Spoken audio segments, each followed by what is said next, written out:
Hello. Well, this is about lifting cultural energy, believe it or not. And it's clearly something that is rather important in a lot of workplaces because cultural energy can be pretty low. And when it's low, that means all kinds of things like low productivity and high turnover of staff, that is. and morale suffers and communication suffers, and there are all kinds of things like downtime and absenteeism that you can put into the mix to look up the cost of a culturally low energy level. So if you want to lift cultural energy, there are certain things that you need to do, certain laws, if you like, that you need to apply. Have a look at Maslow's hierarchy. I'll just show you the pyramid here.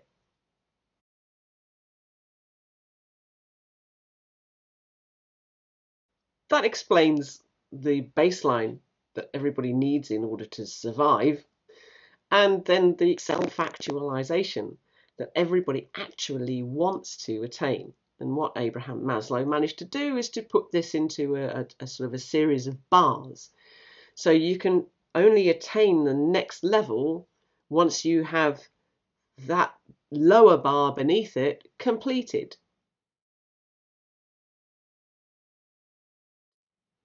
Can't get to self-actualization until you've got the baseline principles of the other bars below it in place.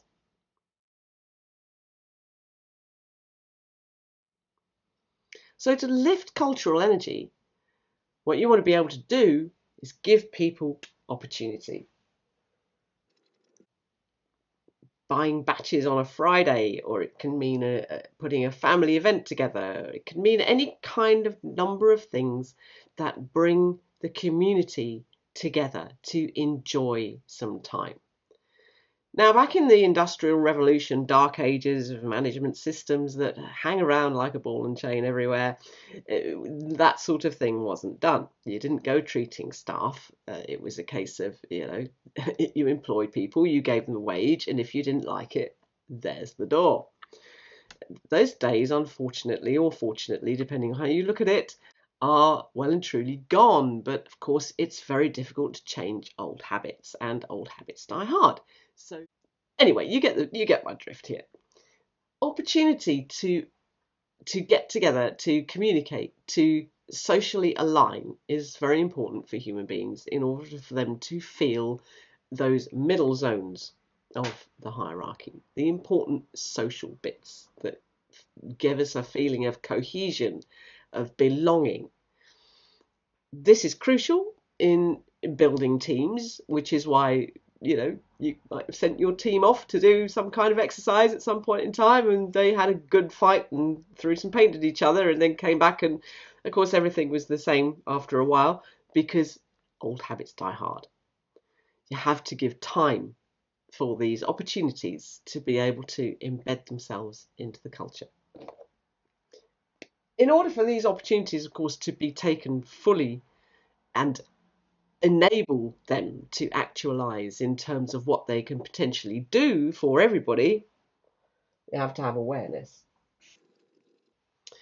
And by that I mean people have to be aware of each other's roles, responsibilities, stresses, um, points of trigger, because we all have those, and be able to be aware of when they can themselves contribute to somebody else's well-being.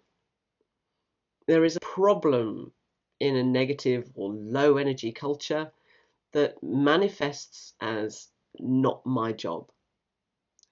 So people just back away from responsibility. They don't want to do anything particularly that involves them stepping outside what they see as within their job description.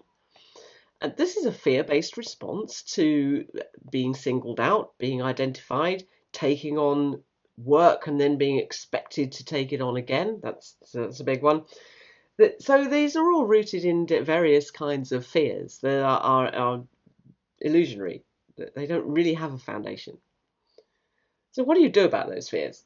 Well, if you allow people to become aware of their own fears and why they're there, and then let them reach the conclusion that actually everybody thinks and feels the same way about this.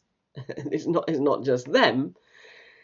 Then you can start to reach a point of collaboration.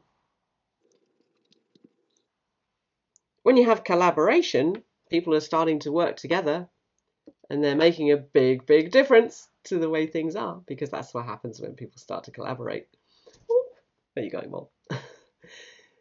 Then you get the next stage in lifting cultural energy. You get cohesion. Cohesion and coherence are connected, and hopefully this is a diagram of coherence.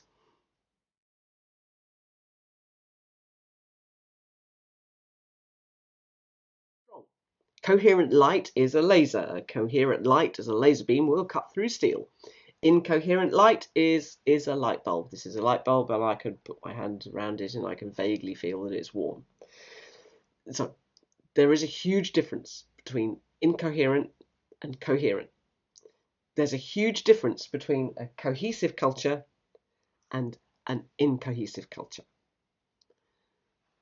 So if you want to lift your cultural energy, follow these steps.